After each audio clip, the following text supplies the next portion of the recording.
प्रियजन, श्री सीताराम कथा मीमांसा में आपका स्वागत है। आज हम पहली चौपाई से पहले दोहे से आगे बढ़ेंगे और गोस्वामी जी आज रामायण की शुरुआत भी कर रहे हैं। उन्होंने ही इस पंक्तियों में ऐसा कहा है। तो अब हम शुरू करते हैं। आप ध्यानपूर्वक इसको सुनें, मनन करें और अपने जीवन में चरितार्थ करें, हरि भक्त की ओर एक कदम आगे बढ़ें। गुरुपद रज मृदु मंजुल अंजन, नयन अमीय दृग दोख विभंजन, तेहि कर विमल विवेक विलोचन, बरनौ राम चरित भव मोचन, बंदौ प्रथम महीसुर चरणा, मोह जनित संशय सब हरणा, सुजन समाज सकल गुण खानी, करऊँ प्रणाम सप्रेम सुबानी, साधु चरित शुभ चरित कपासु, निरस विशद गुणमय फल जासु, जो सही दुख परिछिद्र दुरावा, बंदनीय जेहि जग जस पावा, मुद मंगलमय संत समाजु, जो जग जंगम तीरथ राजू, राम भक्ति जह सुर सरिधारा, सरसई ब्रह्म विचार प्रचारा, विधि निषेध मय कलिमल हरणी, करम कथा रविनंदनी बरणी, हरिहर कथा विराजति बेनी, सुनत सकल मुद मंगल देनी, बटु विश्वास अचल निज धर्मा, तीरथ राज समाज सुकर्मा, सबहि सुलभ सब दिन सब देशा, सेवत सादर समन कलेसा, अकथ अलौकिक तीरथ राऊ, देहि सद्य फल प्रगट प्रभाऊ, सुनि समुझहि जन मुदित मन, मज्जहि अति अनुराग, लहहि चारि फल अछत तनु, साधु समाज प्रियाग। आज गोस्वामी जी रामचरितमानस शुरू करेंगे। इसके लिए उन्होंने सबसे पहले गुरु की वंदना की, फिर ब्राह्मणों की वंदना की, फिर संत समाज साधु समाज की वंदना की और उनका गुण बताया। और इस तरह दूसरे दोहे तक हम पहुँचेंगे। तो अब क्या कह रहे हैं गोस्वामी जी, इसको आप समझें। गुरुपद रज मृदु मंजुल अंजन, गुरु का जो पद रज है वह मृदु अर्थात मुलायम, सुंदर, मुलायम मतलब जो आपको कष्ट ना दे, मंजुल अर्थात सुंदर, अंजन अर्थात जैसे हम आँख में अंजन लगाते हैं, माताएं आँख में अंजन लगाती हैं, वैसे ही गोस्वामी जी कह रहे हैं कि गुरु का जो पद है, गुरु का जो पाँव है, उसका जो रज है वह मृदु मंजुल अंजन है। वह वैसे ही है जैसे अंजन होता है आँख के लिए, गुरु भी ऐसे ही हमारे लिए दृष्टि हैं, आँख हैं, जो नयन जैसे अंजन आँख के सभी दोषों को दूर करता है और दृष्टि प्रदान करता है, जो ज्योति मिलती है, हमें रोशनी मिलती है और हम सारे संसार के भौतिकता को देख पाते हैं। वैसे ही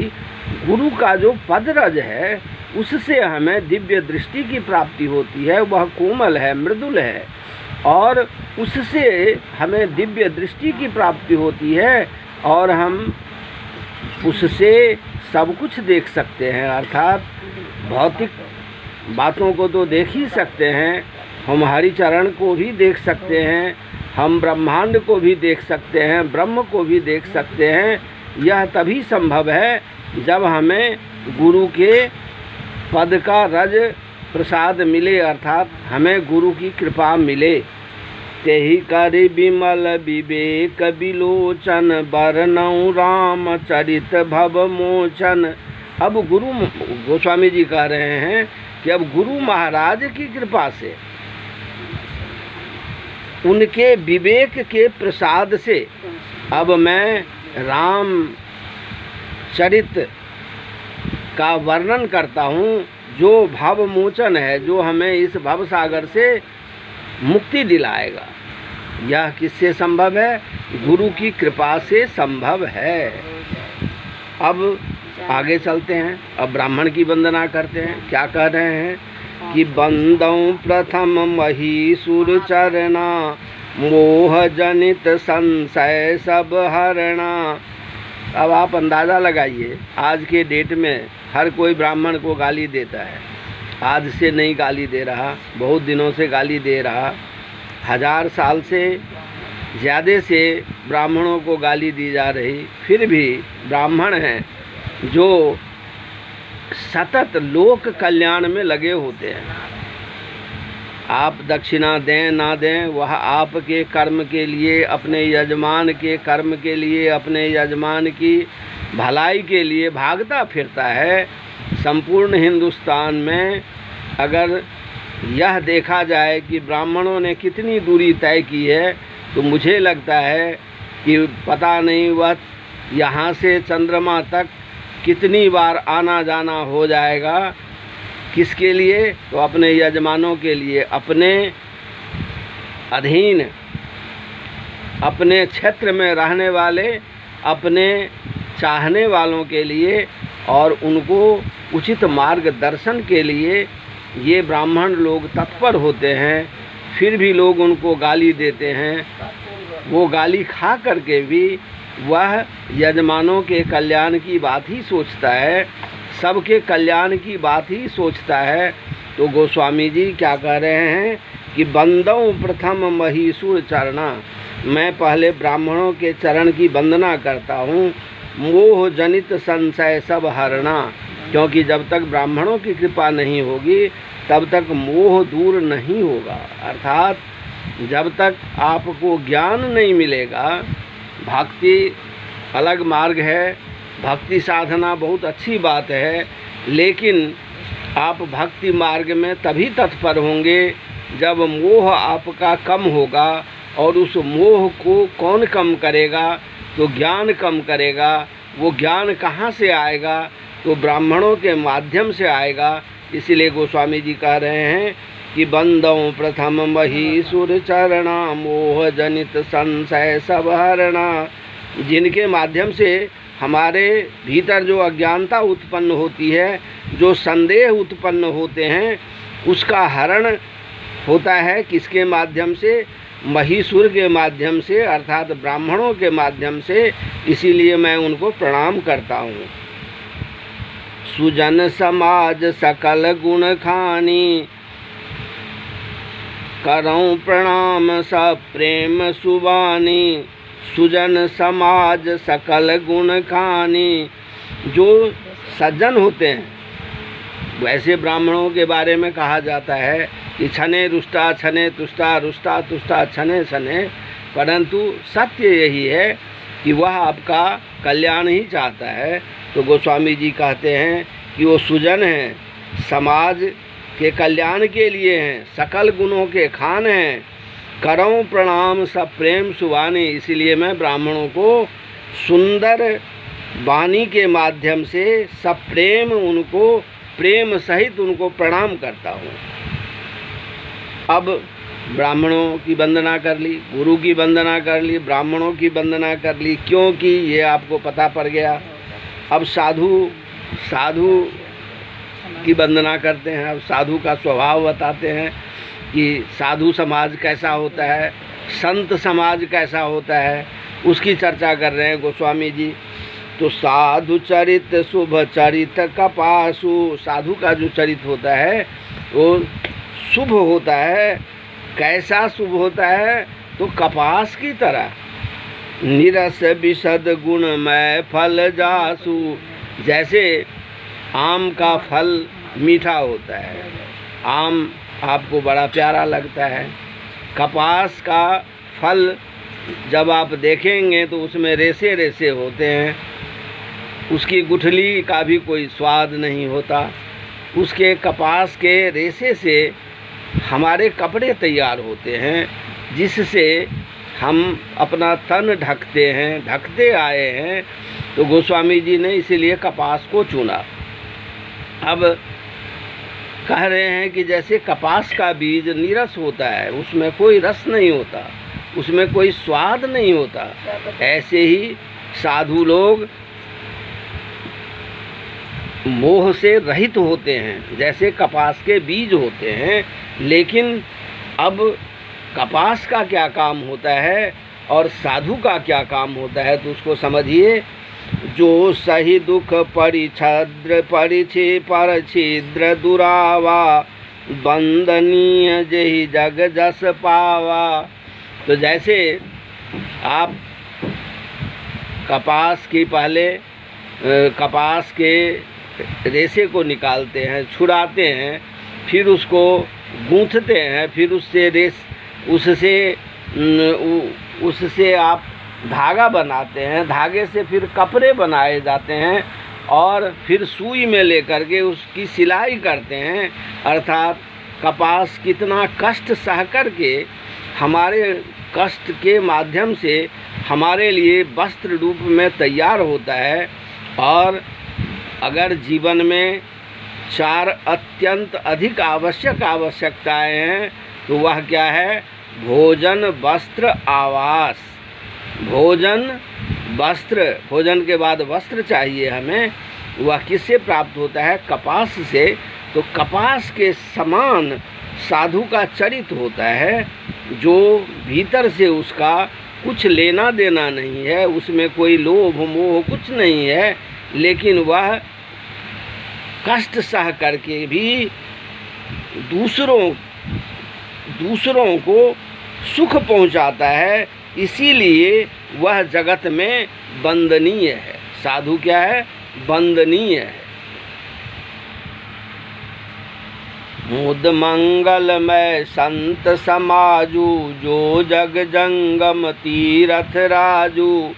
अब संत समाज कैसा है? तो वह आनंदमय है, कल्याणमय है और जगत में चलता फिरता तीर्थ राज है। अब हम लोग जानते हैं कि प्रयाग हमारा तीर्थ राज है, वहाँ का वट वृक्ष है, वहाँ पर गंगा यमुना सरस्वती का संगम है। वहाँ हम जिस कर्म को करते हैं, उस अक्षय वट के नीचे जिस भी कर्म को हम करते हैं वह अक्षय होता है, तो वह तीर्थ राज है, वह सद्य फल देने वाला है। तो जैसे तीर्थ राज है हमारे लिए, जैसे वट वृक्ष है हमारे लिए, गंगा यमुना सरस्वती का संगम है तीर्थ राज में, वैसे ही गोस्वामी जी अब संत समाज के लिए कह रहे हैं कि यह जो संत समाज है वह तीर्थ राज के समान है। और मुदमंग वह क्या है? आनंदित है, मंगलमय है, कल्याणमय है। राम भक्ति जहाँ सुर सरी धारा, सरसई ब्रह्म विचार प्रचारा। अब इन तीर्थ राज में तो आपने देखा कि गंगा यमुना सरस्वती वट वृक्ष इनका संयोजन है और इनके माध्यम से हम पुण्य प्राप्त करते हैं। संगम पर जब कुंभ का मेला लगता है तो हम वहाँ पुण्य लाभ के लिए जाते हैं। हमारे जो पुण्य होते हैं वे अक्षय होते हैं। तो अब गोस्वामी जी संत समाज के माध्यम से क्या कहना चाहते हैं? तो ये जो संत समाज हैं ये क्या करते हैं? तो ये चलते फिरते जो जग जंगम तीर्थ राजू, ये कल्याणमय और आनंदमय तीर्थ राज हैं, जो एक जगह नहीं चलते। तीर्थ राज प्रयाग की तरह स्थिर नहीं है, ये चलते फिरते तीर्थ राज हैं। और इनके साथ होती क्या है? तो राम भक्ति जहाँ सुर सरी धारा, सरसई ब्रह्म विचार प्रचारा।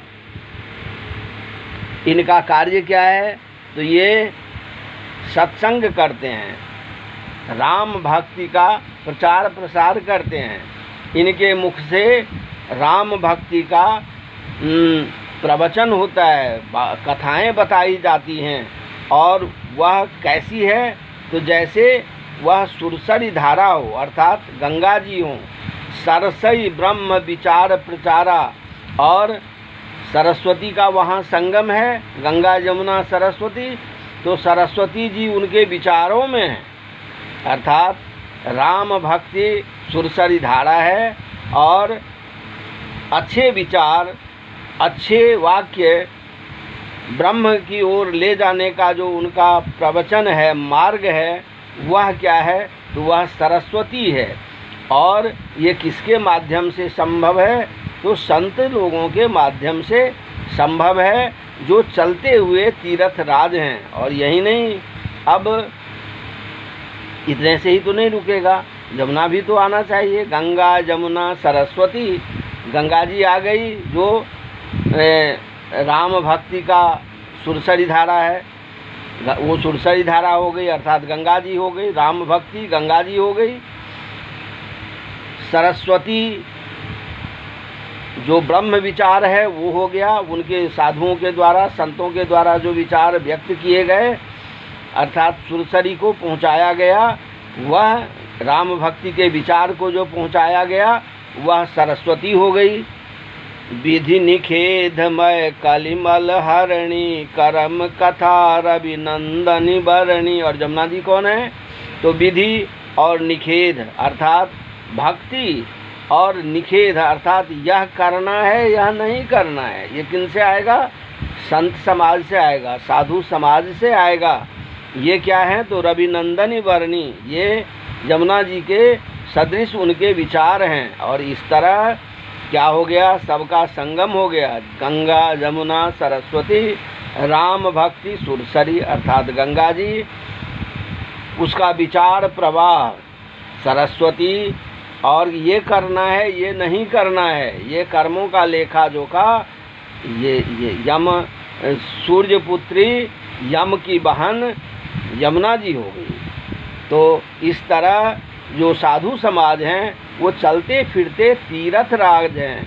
और बटु विश्वास अर्थात इस प्रकार वो जो हमें कहते हैं, जिससे हमारे मन में एक बात आती है कि हमें ये करना चाहिए, ये नहीं करना चाहिए।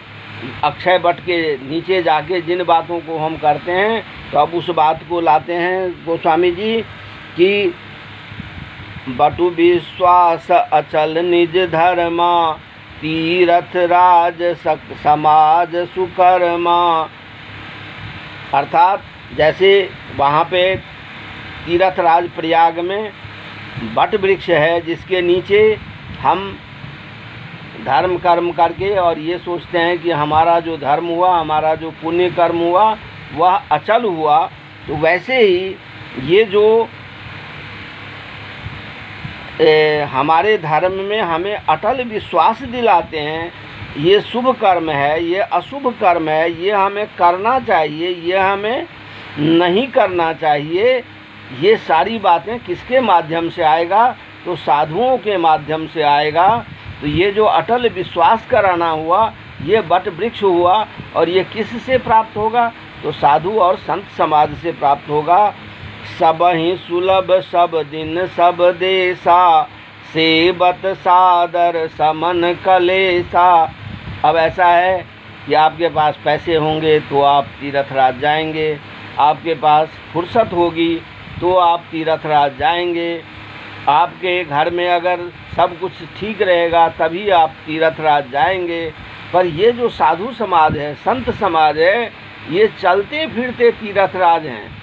ये चल कर के आपके घर ही आ जाते हैं और गंगा यमुना अर्थात रामचरित के माध्यम से आपका कल्याण ही कल्याण कर देते हैं। आपको पुण्य प्रदान करके आपके धर्म में विश्वास दिला करके शुभ कर्मों का फल शुभ होगा, अशुभ कर्मों का फल अशुभ होगा। ये सारी बातें आपको बता के, आपको विश्वास करा के चले जाते हैं एक जगह से दूसरे जगह। तो गंगा भी तो एक जगह नहीं रुकती, सरस्वती भी तो एक जगह नहीं रुकती, जमुना भी तो एक जगह नहीं रुकती, लेकिन प्रयागराज का संगम एक ही जगह है।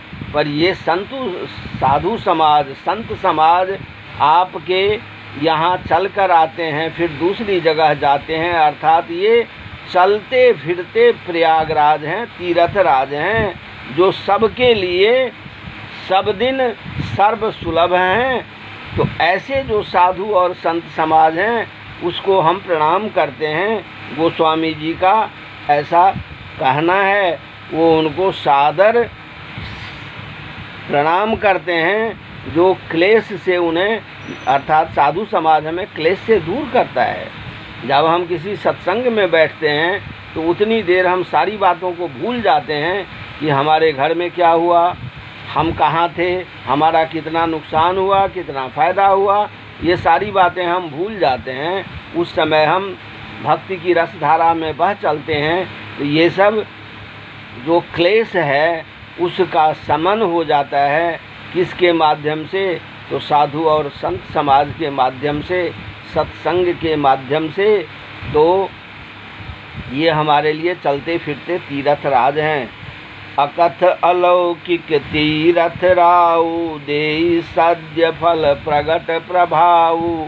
जैसे तीर्थराज आपको सद्य फल देते हैं, आप जाइए, जाके तो देखिए, फिर ही उसके बाद ही तो आप इस बात को समझ पाएंगे। आप गए नहीं और पहले ही सोच लिया कि जाने से क्या होगा, तो कुछ नहीं होगा, क्योंकि आप तो गए ही नहीं, कर्म हुआ ही नहीं, तो फिर फल कहाँ से आएगा? जब आपने पेड़ लगाए नहीं, उसको सींचा नहीं, तो उसमें फल आएगा कहाँ से? तो ये गोस्वामी जी कह रहे हैं कि अकथ अलौकिक तीरथ राऊ, देई सद्य फल प्रगट प्रभाऊ। जैसे तीर्थराज सद्य फल देते हैं, वैसे ही ये जो साधु समाज, संत समाज है, ये सद्य फल देते हैं। एक जगह गोस्वामी जी ने कहा, तुलसी संत सुअम्ब तरु, फलहि फुलहि पर हेत, इतते ये पाहन हने, उतते वे फल देत। तो ये संत समाज है, साधु समाज है, ये सद्य फल देता है। जैसे आम का पेड़ आप पत्थर फेंकते हैं, फिर भी वह अपना फल गिराता है, मीठा फल गिराता है, और आप उसको खा के रस पी करके आनंदित होते हैं। तो ये सद्य फल देने वाले संत समाज हैं, तीर्थराज हैं, चलते फिरते तीर्थराज हैं।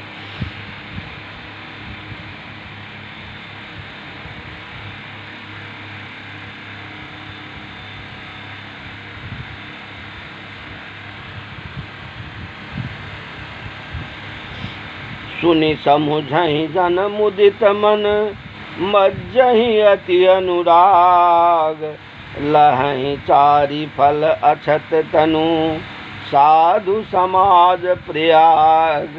अब गोस्वामी जी कह रहे हैं कि इस साधु संत समाज के शरण में जो चला गया, जो इनकी बातों को सुना, वह चार सद्य फल देने वाले हैं ये लोग।